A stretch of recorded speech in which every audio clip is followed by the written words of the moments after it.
Lors du dîner d'anniversaire de ma belle-fille, mon propre fils m'a présenté à ses 30 invités comme un charmant voisin de ses parents adoptifs. L'assemblée a figé quand j'ai sorti mon portefeuille, montré le livret de famille et dit calmement « Excusez-moi, il y a une petite confusion, je ne suis pas le voisin, je suis le père de Nicolas. » Le silence qui a suivi était si lourd qu'on aurait pu entendre tomber une épingle. Avant de continuer, abonnez-vous à la chaîne et dites-nous en commentaire d'où vous regardez cette vidéo. Je m'appelle André, j'ai 81 ans et pendant 55 années de ma vie, j'ai été le père le plus fier du monde. Aujourd'hui, en regardant par la fenêtre de ma petite maison bretonne, je me demande comment j'ai pu en arriver là. Comment mon propre fils, ma chair et mon sang, a-t-il pu m'effacer de sa vie au point de faire croire à tous que j'étais mort? Tout a commencé il y a 15 ans, quand ma chère épouse Marguerite s'est éteinte. C'était un matin de novembre, les feuilles dorées du grand chêne devant notre fenêtre tombaient doucement, comme si la nature elle-même pleurait avec moi. Elle était partie si paisiblement que j'ai d'abord cru qu'elle dormait encore. 43 ans de mariage, 43 ans de bonheur parfait, et soudain, le vide absolu. À l'époque, j'étais encore instituteur au village de Plougastel, en Bretagne. 38 années passées dans la même salle de classe, à voir défiler les générations, à apprendre aux enfants du village à lire, écrire et compter. J'aimais passionnément mon métier. Chaque matin, en entrant dans cette classe aux murs de pierre blanche, en sentant l'odeur de la craie et du bois ciré, je me disais que j'avais la plus belle profession du monde. Nicolas était alors un cadre prometteur dans une entreprise informatique de Rennes. Il avait rencontré Émilie 2 ans plus tôt, une professeure de yoga qui commençait à se faire un nom sur les réseaux sociaux. Au début, tout semblait normal. Il venait nous voir régulièrement, le week-end, parfois en semaine quand il avait des congés. Il nous parlait de ses projets, de sa carrière, de ses rêves d'avenir avec Émilie. Je me souviens encore de ces dimanches où il arrivait avec sa petite voiture grise où Marguerite préparait son plat préféré. Le phare breton au pruneau qu'elle réussissait mieux que personne. Nous passions des heures à table, à discuter, à rire, à refaire le monde. Il me racontait son travail, ses collègues, ses ambitions. Moi, je lui parlais de mes élèves, de leurs progrès, de leurs difficultés. Nous étions complices, père et fils, comme nous l'avions toujours été. Après la mort de Marguerite, Nicolas a d'abord été très présent. Il m'appelait tous les jours, venait me voir 3 fois par semaine. Il s'inquiétait pour moi, pour ma solitude, pour ma santé. Il me répétait sans cesse « Papa, tu ne peux pas rester seul dans cette grande maison. Viens t'installer près de nous à Rennes. Tu trouveras facilement un appartement dans notre quartier. » Mais moi, je ne pouvais pas partir. Cette maison, c'était toute ma vie. C'était là que j'avais vécu avec Marguerite, là que j'avais élevé Nicolas, là que nous avions construit notre bonheur. Chaque pierre, chaque poutre, chaque recoin était imprégné de nos souvenirs. Dans le jardin, il y avait encore le petit potager que Marguerite entretenait avec tant de soin. La balançoire que j'avais installée pour Nicolas quand il avait 6 ans. Le pommier sous lequel nous prenions le café les soirs d'été. Et puis, il y avait l'école. Mes élèves avaient besoin de moi. Même à 66 ans, je me sentais encore utile, encore capable de transmettre, d'éduquer, d'accompagner ces petites âmes vers la connaissance. Comment aurais-je pu abandonner tout cela? Les premiers signes avant-coureurs sont apparus au bout de 6 mois. Nicolas espaçait ses visites. D'abord 1 fois par semaine, puis 1 fois toutes les 2 semaines, puis 1 fois par mois. Au téléphone, il était de plus en plus distant, de plus en plus pressé. Nos conversations, qui duraient autrefois des heures, se résumaient désormais à quelques minutes de politesse. « Ça va, papa? Tu as besoin de quelque chose? Bon, il faut que je te laisse, j'ai du boulot. » J'essayais de comprendre. Je me disais qu'il avait sa vie, sa carrière, sa compagne, que c'était normal, qu'il fallait que je l'accepte. Marguerite me manquait cruellement dans ces moments-là. Elle aurait su trouver les mots pour me rassurer, pour m'expliquer ce qui se passait.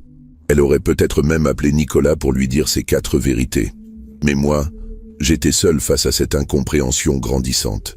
C'est Émilie qui a accéléré le processus. Elle avait des ambitions, cette femme-là.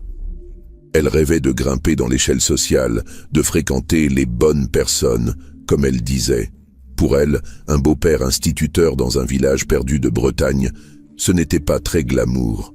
Elle avait honte de nos origines modestes, de notre simplicité. Je l'ai comprise dès la première fois qu'elle est venue à la maison. Elle regardait autour d'elle avec cet air légèrement dédaigneux, cette façon de sourire poliment, tout en jugeant. Elle trouvait notre maison rustique, notre mode de vie dépassé, nos traditions ringardes. Quand Marguerite lui proposait de goûter ses confitures maison, elle répondait qu'elle ne mangeait que des produits bio-certifiés. Quand je lui montrais le jardin potager, elle murmurait qu'elle préférait acheter ses légumes chez des producteurs sélectionnés. Peu à peu, elle a commencé à influencer Nicolas. Au début, c'était subtil. Elle glissait des remarques sur l'importance d'évoluer, de se moderniser, de ne pas rester enfermée dans le passé. Elle parlait de leurs nouveaux amis, des couples qu'ils fréquentaient à Rennes, tous cadres supérieurs, tous avec de beaux appartements, de belles voitures, de belles carrières. Tu sais, disait-elle à Nicolas, il faut que tu penses à ton image professionnelle. Dans ton milieu, les gens jugent. Si tu veux évoluer, il faut que tu donnes la bonne impression. Nicolas a commencé à changer. Il parlait moins de sa vie à Plougastel, moins de son enfance, moins de moi. Quand ses nouveaux amis lui demandaient d'où il venait, il répondait vaguement « de Bretagne », sans préciser le village, sans parler de l'école, sans mentionner que son père était instituteur. La première fois que j'ai senti qu'il avait honte de moi, c'était lors d'un dîner chez ses beaux-parents, à Nantes. Il m'avait invité pour faire connaissance avec la famille d'Émilie. J'étais arrivé dans ma vieille Renault, avec mon costume du dimanche, celui que je mettais pour les mariages et les communions. Rien d'extraordinaire, mais propre, correct, digne. La famille d'Émilie, c'était un autre monde. Le père était cadre dirigeant dans une multinationale, la mère directrice d'une galerie d'art. Il vivait dans une belle maison bourgeoise, avec du parquet ciré, des meubles design, des œuvres d'art au mur. Tout respirait l'aisance financière et la réussite sociale. Pendant le repas, la conversation a naturellement porté sur nos professions respectives. Quand mon tour est arrivé, j'ai dit avec fierté « Moi, je suis instituteur. J'enseigne aux enfants de CE2 à l'école de Plougastel depuis 38 ans. » Le silence qui a suivi était éloquent. Pas méchant, pas méprisant, mais gêné. Comme si j'avais dit quelque chose d'incongru. La mère d'Émilie a fini par sourire poliment et a changé de sujet. Le père a hoché la tête d'un air absent. Et Nicolas regardait son assiette, rouge de honte. Plus tard dans la soirée, quand nous sommes repartis, il m'a dit dans la voiture « Papa, la prochaine fois, évite de trop détailler ton travail. » Ces gens-là, ils ne comprennent pas forcément. J'ai senti comme un coup de poignard dans le cœur.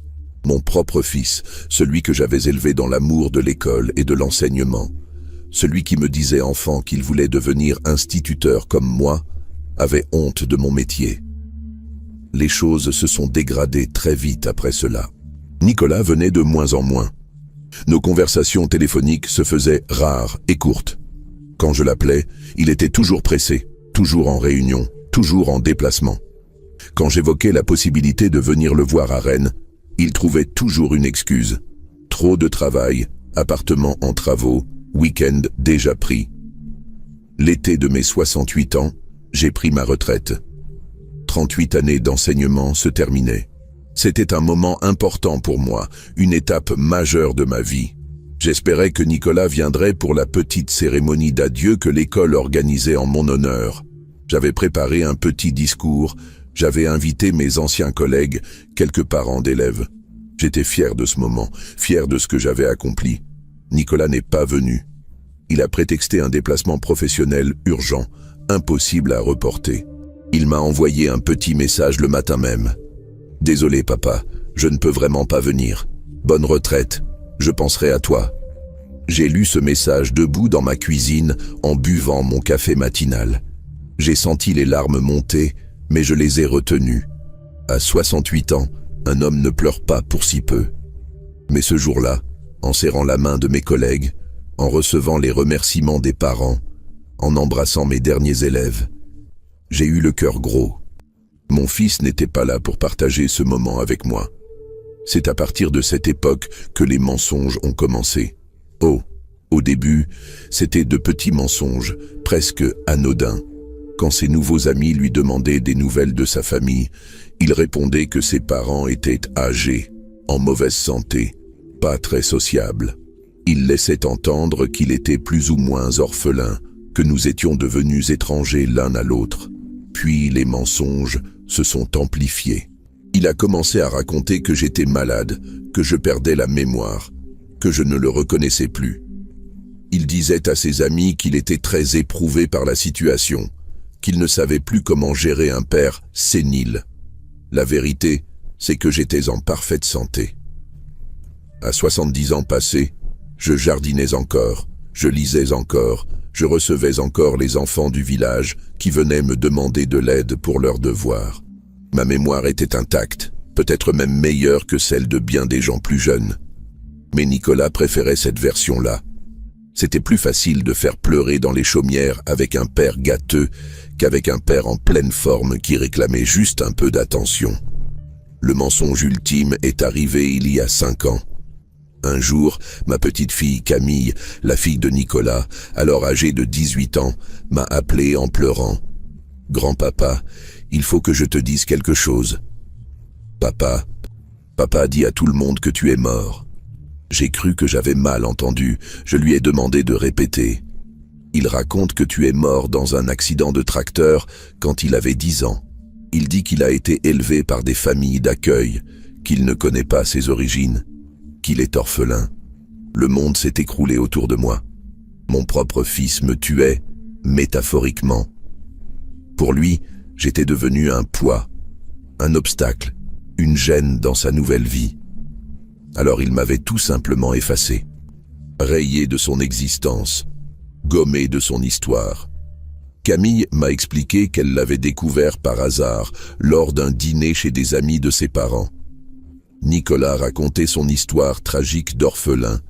Émilie l'accompagnait dans ce mensonge, rajoutait même des détails émouvants sur sa difficile enfance. Camille, révoltée, avait voulu protester, mais Nicolas l'avait fait taire d'un regard noir. « Si tu dis un mot, » lui avait-il murmuré, « tu ne remets plus jamais les pieds chez nous. » Alors ma petite fille s'est tue, mais elle a continué à me voir en secret, à m'appeler, à prendre de mes nouvelles. Elle était la seule à connaître la vérité, la seule à maintenir le lien entre nous. Sans elle, j'aurais vraiment été mort aux yeux de ma propre famille. Pendant 5 ans, j'ai vécu avec ce secret atroce. Pendant 5 ans, j'ai été un fantôme pour mon fils. Il ne m'appelait plus, ne venait plus, ne donnait plus de nouvelles. Officiellement, André Leclerc n'existait plus. Il était mort et enterré dans les récits de Nicolas. Moi, je continuais ma petite vie de retraité. Je m'occupais de mon jardin, je lisais, je regardais les informations. J'aidais parfois mes anciens collègues pour des remplacements.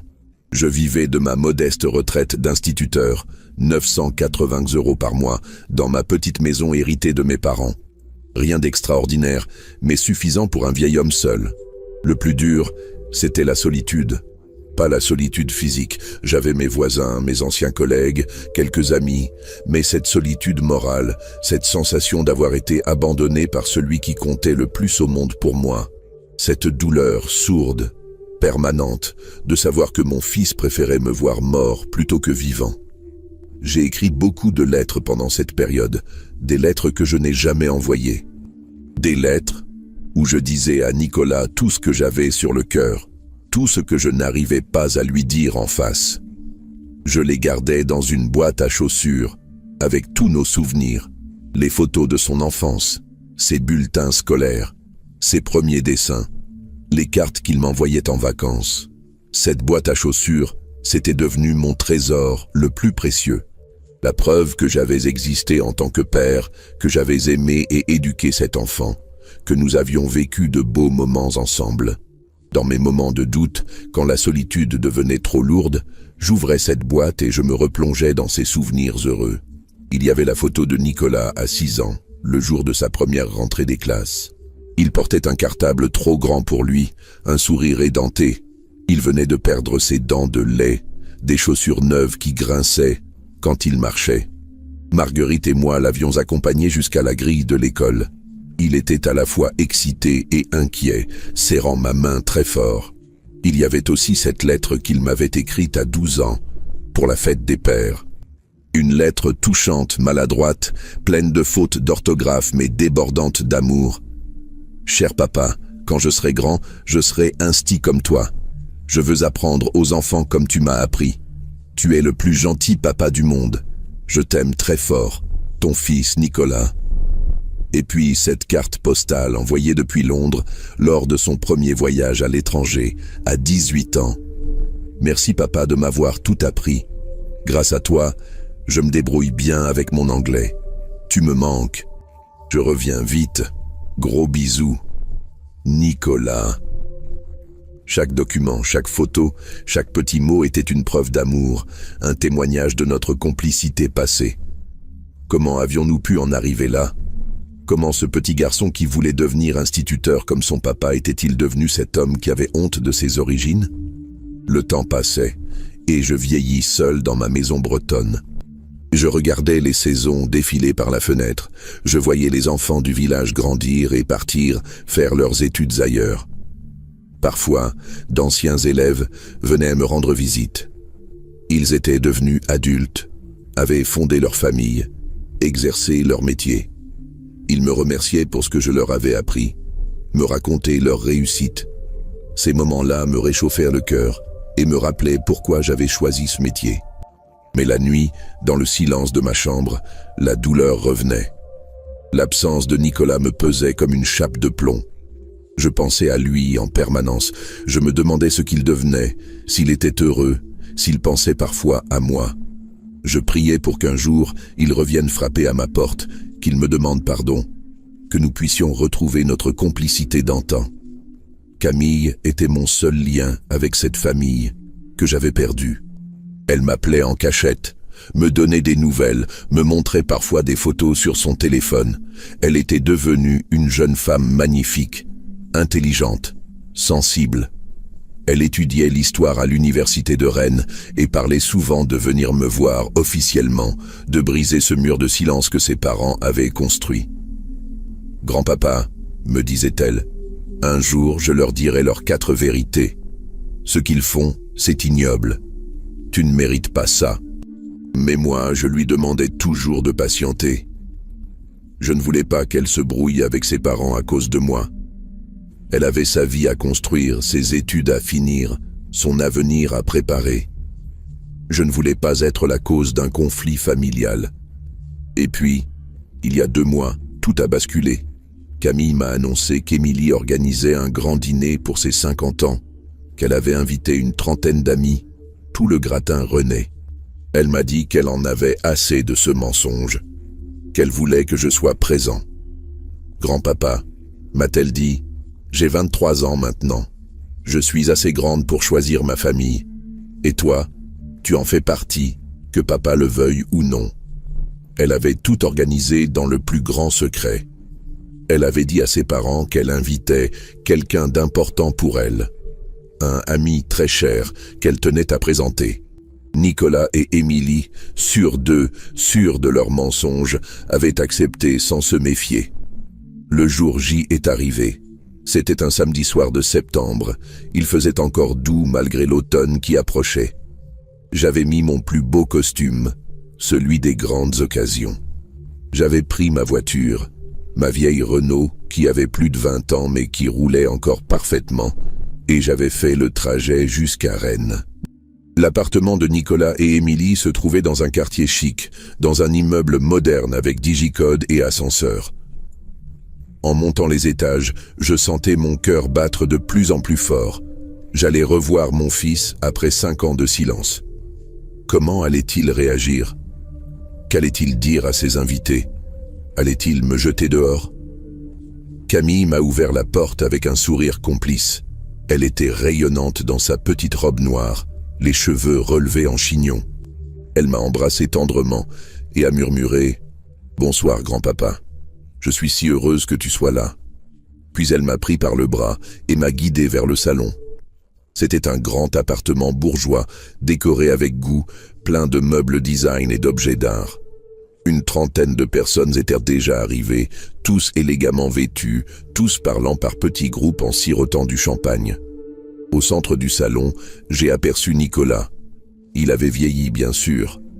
Ses cheveux grisonnaient aux tempes, il avait pris un peu de poids, quelques rides marquaient son visage.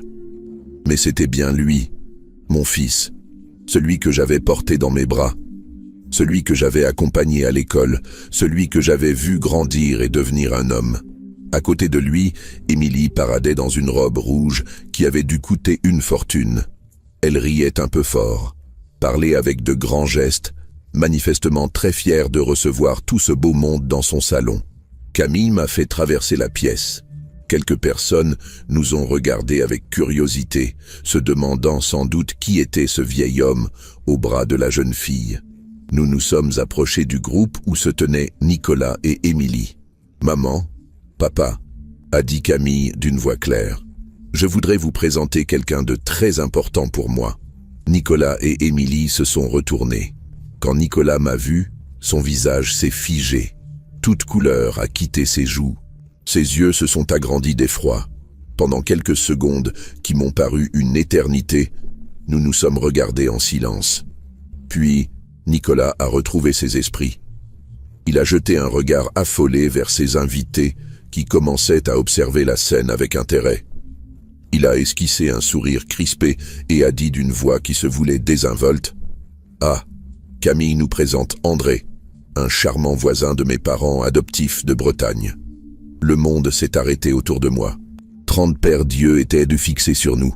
30 personnes venaient d'entendre mon propre fils me renier une fois de plus, me réduire au rang de simple voisin. Le mensonge était là, étalé devant tout le monde, assumé avec un culot inimaginable. J'ai regardé Camille. Elle était livide de rage et de honte. J'ai regardé Émilie. Elle souriait de ce sourire faux qu'elle maîtrisait si bien. J'ai regardé les invités. Ils attendaient poliment que je dise quelque chose. Alors j'ai respiré profondément. J'ai posé ma main sur l'épaule de Camille. Et j'ai dit, d'une voix calme mais qui portait dans tout l'appartement, « Excusez-moi, je crois qu'il y a une petite confusion. Je ne suis pas le voisin. Je suis le père de Nicolas. » Le silence qui a suivi ma déclaration était si dense qu'on aurait pu le couper au couteau. 30 visages se sont tournés vers moi. 30 pères dieux écarquillés qui ne savaient plus où regarder. Entre Nicolas qui venait de mentir effrontément et moi qui venais de le démasquer publiquement, l'atmosphère était électrique. Nicolas a tenté de reprendre le contrôle de la situation. Son visage était passé du blanc au rouge écarlate, puis de nouveau au blanc. Il a esquissé un rire nerveux, ce petit rire qu'il faisait déjà enfant quand il était pris en flagrant délit de mensonge. « Voyons, monsieur, André, vous vous trompez sûrement. Vous confondez avec quelqu'un d'autre. » Mais sa voix tremblait, ses mains tremblaient aussi, je l'ai remarqué. La coupe de champagne qu'il tenait vacillait dangereusement. Émilie, elle, a immédiatement compris le danger. Avec son instinct de survie sociale, elle a senti que quelque chose de grave était en train de se jouer. Elle s'est approchée de Nicolas, a glissé son bras sous le sien dans un geste de protection conjugale et a dit avec ce sourire crispé qu'elle maîtrisait si bien « Excusez-nous, mais je crois qu'il y a effectivement une confusion. Mon mari n'a plus de famille. Ses parents sont décédés quand il était enfant. » J'ai sorti doucement mon portefeuille de la poche intérieure de ma veste. Un vieux portefeuille en cuir marron, usé par les années, celui que Marguerite m'avait offert pour nos 20 ans de mariage. Mes doigts ont trouvé automatiquement ce que je cherchais, le livret de famille. « Madame », ai-je dit poliment en m'adressant à Émilie, « permettez-moi de vous montrer quelque chose. » J'ai déplié le livret de famille jauni par le temps. La couverture était un peu défraîchie, mais l'intérieur était parfaitement lisible. D'une voix calme, posée, j'ai lu à haute voix « Livret de famille délivré le 15 juin 1970. Époux, André Leclerc, né le 12 mars 1942 à Plougastel-Daoulas, profession instituteur. Épouse, Marguerite Kervella, née le 8 septembre 1945 à Plougastel-Daoulas, profession sans enfant. Nicolas Leclerc, né le 3 avril 1968 à Brest. Le silence était maintenant total. Même les conversations des autres groupes s'étaient tues. Tout l'appartement semblait suspendu à mes paroles. J'ai refermé le livret et j'ai regardé Nicolas droit dans les yeux. Le 3 avril 1968, mon fils, tu pesais 3 kg 200. Tu es né à 6h37 du matin, à la maternité de Brest, après 12 heures de travail de ta maman.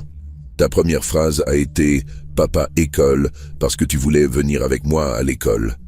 Tu avais 2 ans et demi. Nicolas était tétanisé. Il me fixait comme s'il voyait un fantôme. Ce qui, d'une certaine manière, était le cas. Pour lui, j'étais mort depuis 5 ans.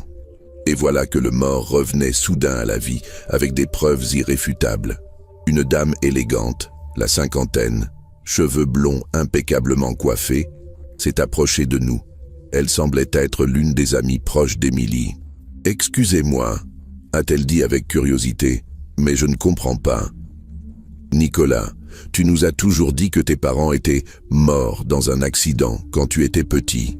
Tu nous as même raconté que tu avais été élevé par la DDASS. » Émilie a voulu intervenir, mais la dame a continué. « Je me souviens très bien. C'était lors du dîner chez les Dubois l'année dernière. Tu avais même fait pleurer Martine en racontant ton enfance difficile dans les foyers d'accueil. » D'autres invités s'étaient rapprochés, attirés par cette conversation de plus en plus surréaliste. Un homme d'une 60aine d'années, visiblement cadre dirigeant à en juger par son costume et sa prestance, a pris la parole. « Attendez, je suis perdu. Nicolas, cet homme prétend être votre père, mais vous nous avez toujours dit que vous étiez orphelin. Qu'est-ce qui se passe exactement ?» Nicolas transpirait maintenant abondamment. Des gouttes de sueur perlaient sur son front malgré la fraîcheur de l'appartement. Il cherchait ses mots, ouvrait la bouche puis la refermait comme un poisson hors de l'eau. Camille, qui était restée silencieuse jusque-là, a décidé de prendre la parole.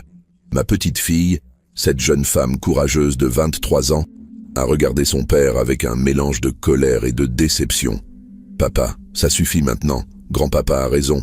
Tu mens depuis des années.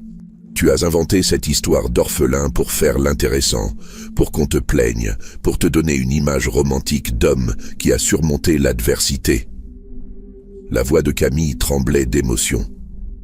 Je voyais qu'elle souffrait de devoir dire ces choses, mais qu'elle n'en pouvait plus de porter ce secret. Grand-papa vit seul dans sa petite maison en Bretagne depuis que grand-maman est morte. Il a été instituteur pendant 38 ans. Il a élevé papa tout seul après la mort de maman. Et papa, au lieu d'être fier de ses origines, au lieu d'être reconnaissant, il a préféré le faire mourir dans ses histoires. L'assemblée était maintenant complètement captivée par ce drame familial qui se déroulait devant leurs yeux. Certains regardaient Nicolas avec un mélange de stupeur et de mépris. D'autres fixaient Émilie, qui semblait chercher une issue de secours. J'ai posé ma main sur l'épaule de Camille pour la calmer, puis j'ai sorti de ma poche la boîte à chaussures que j'avais apportée. Une vieille boîte de chaussures Bata, décolorée, rafistolée avec du scotch, mais qui contenait tous nos souvenirs. « Si vous permettez, ai-je dit à l'assemblée, j'aimerais vous montrer quelques photos. » J'ai ouvert délicatement la boîte. À l'intérieur, soigneusement rangée, classée par ordre chronologique, se trouvaient tous les témoignages de notre vie passée. Photos, lettres, bulletins scolaires, dessins d'enfants, cartes postales, 30 ans d'amour paternel condensés dans une simple boîte à chaussures. J'ai d'abord sorti la photo de Nicolas à 6 ans, le jour de sa première rentrée des classes. Elle était un peu jaunie, les bords étaient cornés, mais l'image était nette. On y voyait un petit garçon souriant, édenté, avec un cartable beige trop grand pour lui et des chaussures neuves qui brillaient. Première rentrée des classes, ai-je commenté en montrant la photo à l'assemblée. École primaire de Plougastel, septembre 1974. Nicolas était terrorisé à l'idée de me quitter pour aller dans la classe de ma collègue, Madame Le Goff. Il s'était accroché à ma jambe en pleurant. Plusieurs femmes dans l'assemblée ont souri avec attendrissement en voyant la photo. Une mère de famille a même murmuré qu'il était mignon en regardant l'image. J'ai ensuite sorti le premier bulletin scolaire de Nicolas, celui de CP. En haut de la page, on pouvait lire « Nicolas Leclerc, élève sérieux et appliqué. Très bon niveau en lecture et calcul, félicitations ». Et en bas, de ma propre écriture, j'avais ajouté un commentaire. « Nicolas est un garçon brillant, mais il faut qu'il croie davantage en lui. » « C'est votre écriture ?» a demandé un monsieur en examinant le bulletin. « Oui, c'est ma remarque de parent. » À l'époque, nous suivions de près la scolarité de nos enfants. Nicolas n'arrivait plus à articuler un mot. Il regardait ses documents comme s'ils sortaient d'outre-tombe. Ce qui était un peu le cas, puisque pour lui, cette époque était morte et enterrée. Émilie, elle, commençait à paniquer. Je la voyais calculer, évaluer les dégâts, chercher une stratégie de sortie de crise. Son téléphone n'arrêtait pas de vibrer, sûrement des notifications de ses réseaux sociaux. Son empire d'influenceuse était peut-être en train de s'effondrer en direct. J'ai continué à sortir les documents, un par un, racontant à chaque fois l'histoire qui allait avec. Il y avait cette carte de fête des pères fabriquée en classe, où Nicolas avait écrit de sa petite écriture d'enfant « Pour le meilleur papa du monde ». Il y avait cette photo de nous deux sur la plage de Morgat, Nicolas perché sur mes épaules, tous les deux souriants sous le soleil breton. Il y avait aussi cette lettre que Nicolas m'avait écrite à 12 ans, quand il était parti en colonie de vacances pour la première fois. « Cher papa, je m'amuse bien, mais tu me manques. Les autres enfants ont des parents qui ont de l'argent et des voitures, mais moi je préfère avoir un papa comme toi qui m'apprend plein de choses. Quand je serai grand, je serai instituteur comme toi. Je t'aime très fort, ton fils Nicolas. » En entendant ces mots, plusieurs personnes dans l'assemblée ont eu des réactions émouvantes. Je voyais des yeux qui s'humidifiaient, des sourires attendris, des hochements de tête approbateurs. Ces gens-là comprenaient qu'ils venaient d'assister à quelque chose de rare, l'amour authentique d'un père pour son fils. Mais Nicolas, lui, semblait s'enfoncer de plus en plus dans son fauteuil. Chaque document que je montrais était comme un clou de plus dans le cercueil de ses mensonges. Il ne pouvait plus nier l'évidence. J'étais bien son père. Et il avait passé des années à mentir sur son histoire. Un homme distingué, la soixantaine, qui semblait être un proche d'Émilie, s'est approché de moi avec curiosité. « Pardonnez-moi, monsieur, mais puis-je vous demander votre âge ? J'ai 81 ans, monsieur. 81 ans. Mais vous avez l'air en pleine forme. Vous vivez où exactement ? À Plougastel d'Aoula, en Bretagne. Dans la maison où j'ai vécu avec ma femme, où j'ai élevé Nicolas. » L'homme a regardé Nicolas avec un air de reproche. « Nicolas, je ne comprends pas. Votre père a l'air d'un homme charmant, en parfaite santé, visiblement cultivé et intelligent. Pourquoi avoir inventé cette histoire d'orphelin ? » Nicolas a enfin retrouvé sa voix, mais c'était pour balbutier des excuses pitoyables. « C'est compliqué. Il y a eu des malentendus. Nous nous sommes perdus de vue. » Émilie a tenté de voler au secours de son mari. En fait, Nicolas a vécu une enfance difficile. Il y a eu des traumatismes, des incompréhensions familiales. Il préfère ne pas en parler. Mais moi, j'avais encore des cartes à jouer. J'ai sorti une carte postale que Nicolas m'avait envoyée lors de son premier voyage professionnel à Londres, 5 ans plus tôt. Donc, bien après sa prétendue rupture familiale. Carte postale de Londres, datée de mars 2018, ai-je lu à haute voix. « Cher papa, voyage professionnel très enrichissant. Merci de m'avoir donné le goût des langues étrangères grâce à tes cours d'anglais. Je pense à toi. Gros bisous. Nicolas. » Le silence était maintenant assourdissant. Émilie était devenue livide. Nicolas tremblait de tous ses membres. L'assemblée entière fixait cette famille en train d'imploser sous leurs yeux.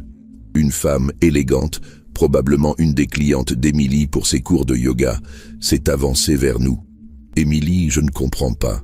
L'année dernière, lors de ton stage sur surmonter les traumatismes familiaux, tu nous as raconté l'histoire émouvante de Nicolas, orphelin dès l'enfance, élevé dans des familles d'accueil difficiles. Tu as même organisé une cagnotte pour aider les enfants abandonnés en disant que c'était en mémoire des souffrances de ton mari. » Émilie a voulu répondre, mais sa voix n'était qu'un murmure étranglé. Son monde soigneusement construit s'effondrait pièce par pièce. J'ai sorti alors le document qui allait porter le coup de grâce. Une lettre que j'avais écrite à Nicolas il y a exactement 5 ans, au moment où j'avais appris par Camille qu'il racontait que j'étais mort. Une lettre que je n'avais jamais envoyée, mais que j'avais gardée dans ma boîte à chaussures comme un testament de mon amour paternel. Permettez-moi de vous lire quelques lignes de cette lettre que j'ai écrite à mon fils il y a 5 ans, mais que je n'ai jamais eu le courage de lui envoyer. J'ai déplié le papier, ajusté mes lunettes, et j'ai commencé à lire d'une voix claire et posée. « Mon cher Nicolas, j'ai appris par ta fille que tu racontes à tout le monde que je suis mort dans un accident de tracteur quand tu avais 10 ans. Cette nouvelle m'a fait mal au cœur, mais je ne t'en veux pas. Si tu as honte de tes origines, si tu penses que ton vieux papa instituteur ne colle pas avec la vie que tu t'es construite, je peux le comprendre. Nous n'avons pas eu la même chance dans la vie. Toi, tu as réussi professionnellement, tu as épousé une femme belle et ambitieuse, tu vis dans un beau quartier de Rennes. Moi, je suis resté un modeste retraité dans un petit village breton. Ma voix commençait à trembler légèrement, mais je continuais. Mais Nicolas, mon fils, si un jour tu as honte de moi, je le comprendrai. Si tu préfères que je ne fasse plus partie de ta vie, j'accepterai ta décision, même si elle me brise le cœur. Mais ne mens pas sur mon existence. Ne me fais pas mourir dans tes histoires. Laisse-moi au moins le droit d'être ton père vivant, même si je dois le rester en silence. » Plusieurs femmes dans l'assemblée pleuraient maintenant ouvertement. Des hommes avaient détourné le regard, émus malgré eux par cette lettre d'un père blessé mais digne. Et la lettre se terminait ainsi, ai-je ajouté, « Tu resteras toujours mon fils, quoi qu'il arrive. Et moi je resterai toujours ton père, même si tu préfères l'oublier. Avec tout mon amour, papa. » Le silence qui a suivi était différent des précédents. Ce n'était plus un silence de curiosité ou de stupeur. C'était un silence de respect, de recueillement presque, comme si toute l'assemblée venait d'assister à quelque chose de sacré. Nicolas s'est soudain effondré, littéralement effondré. Il s'est laissé tomber dans un fauteuil, a mis son visage entre ses mains et s'est mis à pleurer. De gros sanglots d'homme qui remontent du plus profond de l'âme. « Papa, papa, pardon, pardon. » C'était la première fois qu'il m'appelait papa depuis 5 ans. Ces mots ont résonné dans le salon comme une libération. Camille s'est précipitée vers moi et m'a pris dans ses bras, elle aussi en larmes. Mais Émilie, elle, n'avait pas dit son dernier mot. Acculée, humiliée devant ses amis, elle a décidé de contre-attaquer. Elle s'est redressée, a lissé sa robe rouge et a dit d'une voix forte: « Tout cela, c'est très émouvant, mais il faut replacer les choses dans leur contexte. Monsieur André, vous ne racontez qu'une partie de l'histoire. Vous oubliez de dire à nos amis pourquoi Nicolas a préféré couper les ponts avec vous. » J'ai regardé Émilie avec surprise. Qu'allait-elle encore inventer? Vous oubliez de dire que vous étiez un père possessif, étouffant, qui ne supportait pas que votre fils réussisse mieux que vous. Vous oubliez de dire que vous avez fait un chantage affectif permanent, que vous reprochiez sans cesse à Nicolas son mode de vie, ses choix, sa réussite. L'assemblée s'est tournée vers moi, attendant ma réaction. Émilie venait de lancer sa dernière cartouche. Inverser les rôles, faire de moi le coupable et de Nicolas la victime. Vous oubliez de dire, a-t-elle continué, que Nicolas a été obligé de s'inventer une nouvelle identité pour échapper à votre emprise, pour se construire librement, sans le poids d'une culpabilité permanente. Certains invités semblaient maintenant hésitants, troublés par cette version alternative des faits. C'était habile de la part d'Émilie.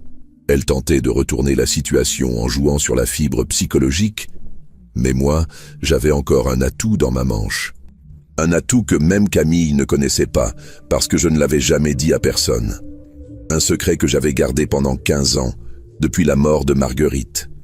J'ai plongé ma main au fond de la boîte à chaussures et j'en ai sorti une enveloppe cachetée, jaunie par le temps, sur laquelle était écrit de la main de Marguerite: « Pour André à n'ouvrir qu'en cas d'urgence absolue. » Madame Émilie, ai-je dit calmement, puisque vous voulez parler de la vérité, laissez-moi vous raconter ce qui s'est réellement passé le jour de la mort de ma femme.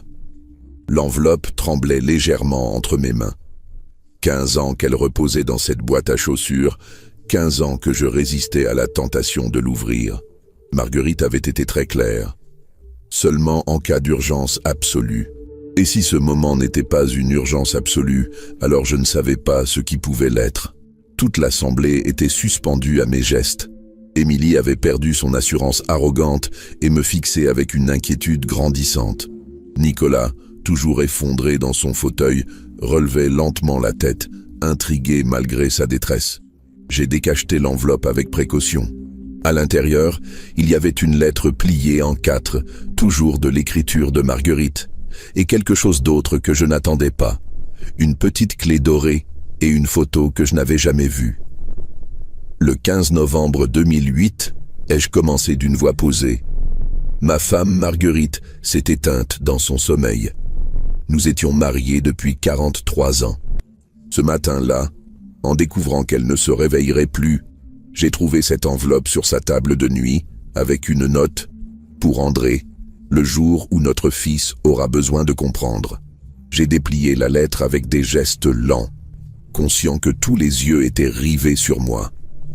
L'écriture de Marguerite, même affaiblie par la maladie, était encore lisible. Mon cher André, si tu lis ces lignes, c'est que je ne suis plus là et que notre Nicolas traverse une période difficile. Il y a quelque chose que je n'ai jamais osé te dire, quelque chose que j'ai découvert 3 mois avant ma mort et que j'ai gardé pour moi par amour pour toi. Ma voix s'est étranglée un instant. Même après 15 ans, les mots de Marguerite me bouleversaient. Nicolas s'était redressé dans son fauteuil. Pour la première fois depuis le début de la soirée, il semblait vraiment inquiet. Pas pour lui, mais pour ce qu'il allait apprendre. J'ai continué ma lecture. En septembre 2008, Nicolas est venu me voir en secret pendant que tu étais à l'école pour ta réunion de rentrée. Il était dans un état terrible, André. Il pleurait comme un enfant. Il m'a dit qu'il allait tout perdre. L'assemblée était maintenant complètement silencieuse. Même les téléphones avaient cessé de vibrer. Émilie était devenue blême. Nicolas m'a avoué qu'il avait fait de très mauvais investissements avec nos économies de retraite. Tu te souviens, André ? Les 50 000 € que nous avions mis de côté pendant toute notre vie de labeur, l'argent que nous t'avions confié pour qu'il le place intelligemment. Mon cœur s'est serré. Je me souvenais parfaitement. Nous avions fait confiance à Nicolas, qui travaillait dans la finance, pour faire fructifier nos modestes économies de retraités. Il avait tout perdu dans des placements risqués. 50 000 €, André. Toute notre sécurité pour nos vieux jours. Il était venu me supplier de ne rien te dire, de trouver une solution ensemble. J'ai dû m'interrompre un instant. Dans le salon, plusieurs personnes échangèrent des regards consternés. Un homme a même murmuré « Mon Dieu !» en comprenant l'ampleur de ce qui s'était passé. Nicolas s'était levé de son fauteuil. Il était livide, tremblant de tous ses membres. « Papa, je peux t'expliquer. » Mais j'ai levé la main pour le faire taire. J'avais besoin de finir cette lecture. André, mon amour, j'ai accepté de garder ce secret parce que je voyais bien que notre fils était rongé par la culpabilité. Il m'a promis qu'il nous rendrait cet argent, petit à petit, sans que tu t'en rendes compte.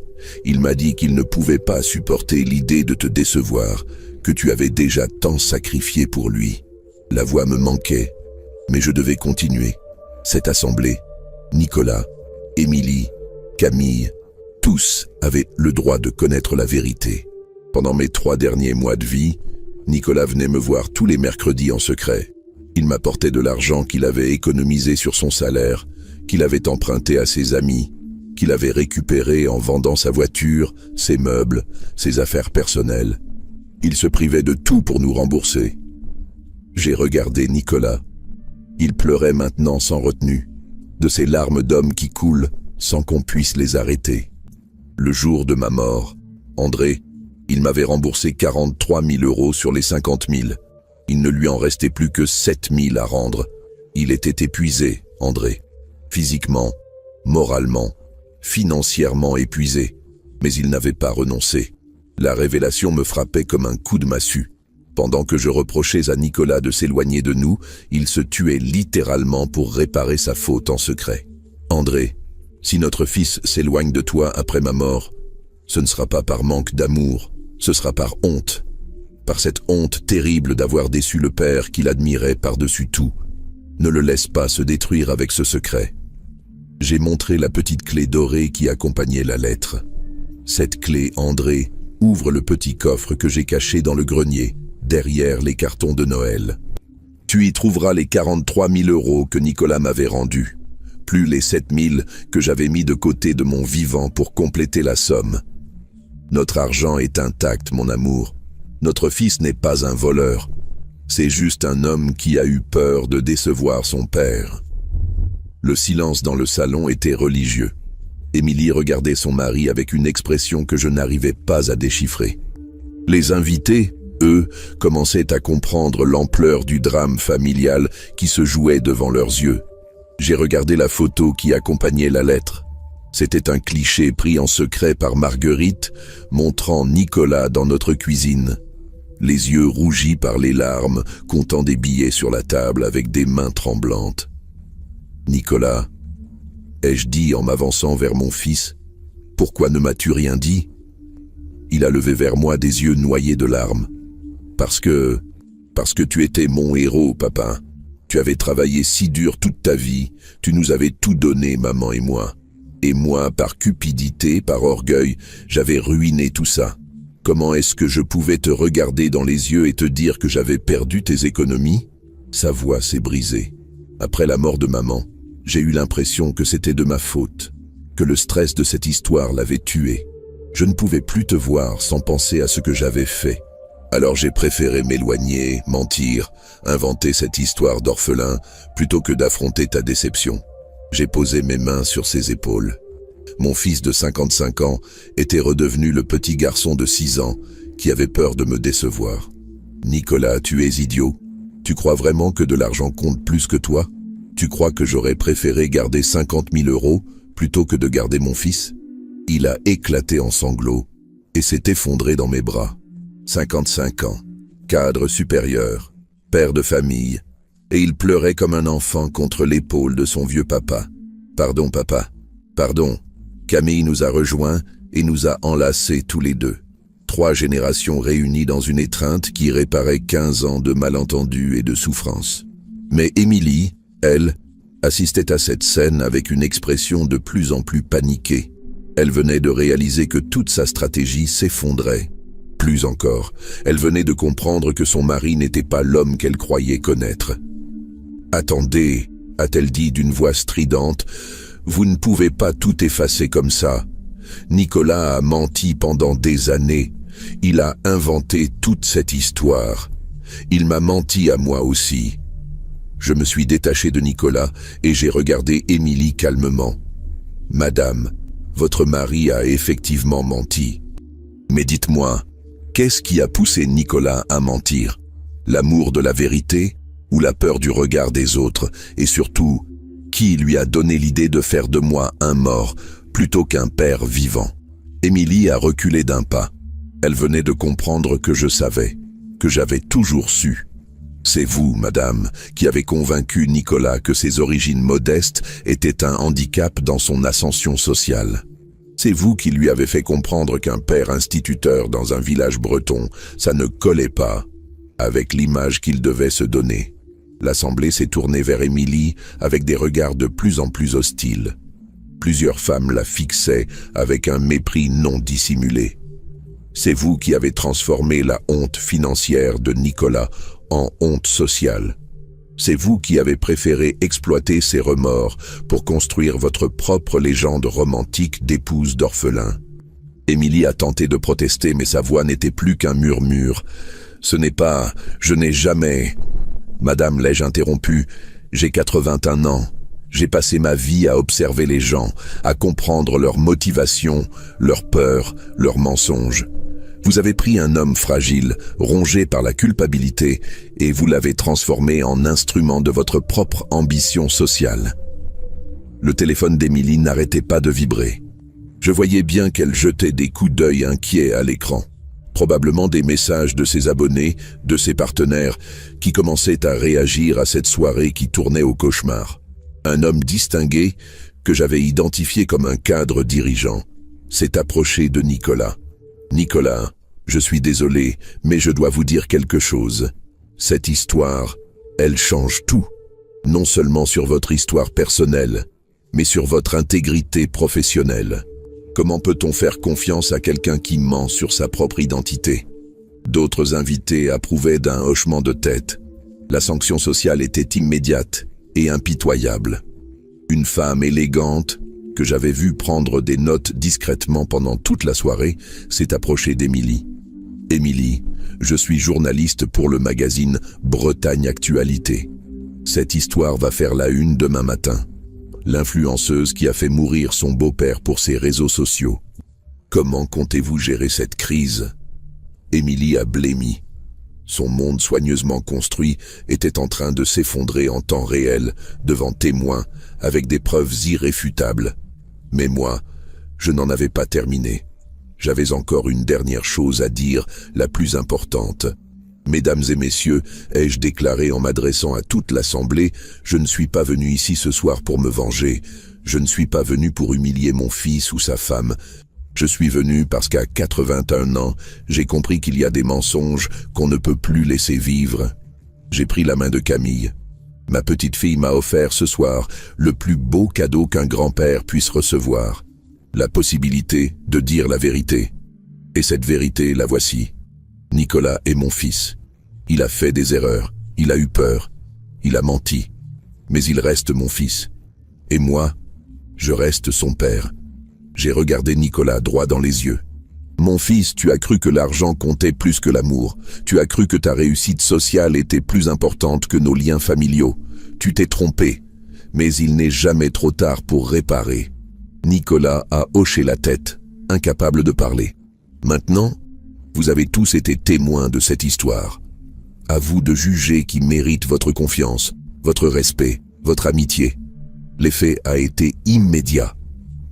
Les invités ont commencé à quitter l'appartement, un par un.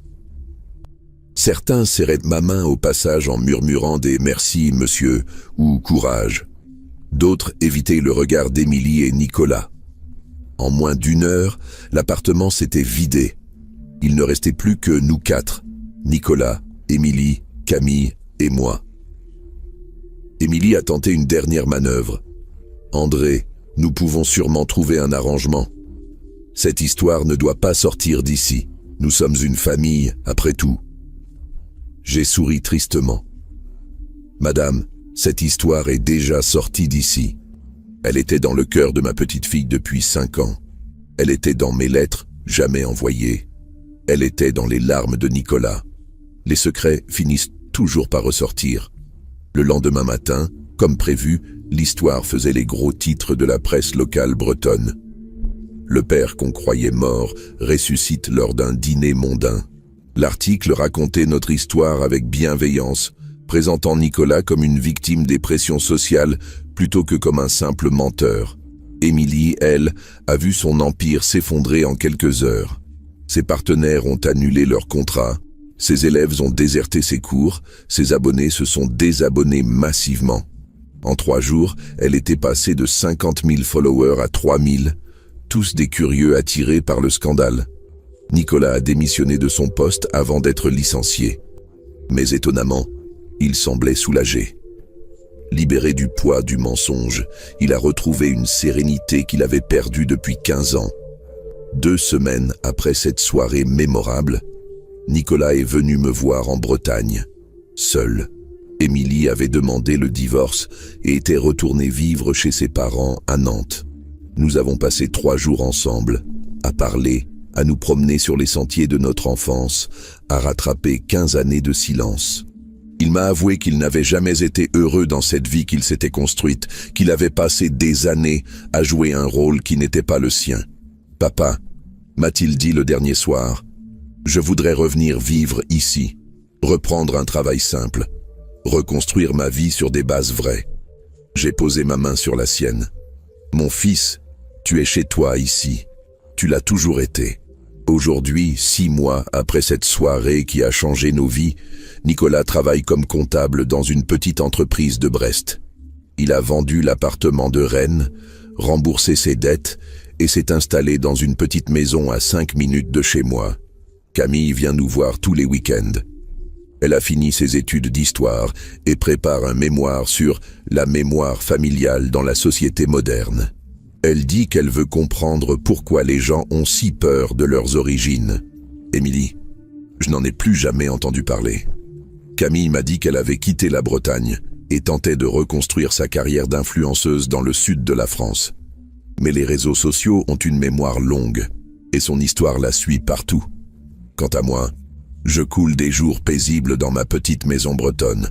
J'ai retrouvé mon fils, ma petite fille, et surtout, j'ai retrouvé la vérité. À 81 ans, c'est le plus beau cadeau que la vie puisse offrir. Le soir, quand je regarde par la fenêtre et que je vois Nicolas rentrer du travail, quand Camille m'appelle pour prendre de mes nouvelles, quand nous nous retrouvons tous les trois autour de la table de la cuisine, je repense à cette soirée de septembre qui a tout changé. Je repense à cette boîte à chaussures qui contenait 30 ans de souvenirs, à cette lettre de Marguerite qui a révélé la vérité, à cette assemblée de bourgeois rennais qui a assisté malgré elle à une leçon de vie. Et je me dis que parfois, il faut du courage pour dire la vérité, mais qu'il en faut encore plus pour l'entendre, l'accepter et en tirer les conséquences. Nicolas avait honte de ses origines. Émilie avait honte de la simplicité. Moi, j'avais honte de rien. J'étais instituteur, veuf, père, grand-père. 81 ans de vie simple et vraie. Et c'est cette simplicité-là qui a fini par triompher de tous les mensonges. Parce qu'on peut mentir sur son passé, on peut inventer sa vie, on peut même faire mourir ses parents dans ses histoires. Mais on ne peut pas mentir sur l'amour. Et l'amour d'un père pour son fils, ça ne se contrefait pas, ça ne s'oublie pas, ça ne se tue pas. Même quand on a 81 ans et qu'on vit seul dans une petite maison bretonne. Si cette histoire vous a touché, si elle vous a fait réfléchir sur l'importance de la famille, sur le poids des mensonges, sur la force de la vérité, n'hésitez pas à vous abonner à notre chaîne. Et surtout, dites-nous en commentaire, avez-vous déjà eu honte de vos origines? Avez-vous déjà menti sur votre famille? Comment cette histoire résonne-t-elle dans votre propre vie? Parce qu'au fond, nous avons tous un peu de Nicolas en nous. Nous avons tous, un jour ou l'autre, eu envie de réinventer notre histoire, d'effacer nos origines, de devenir quelqu'un d'autre. Mais cette histoire nous rappelle que nos racines, nos parents, notre passé, ce ne sont pas des boulets à traîner.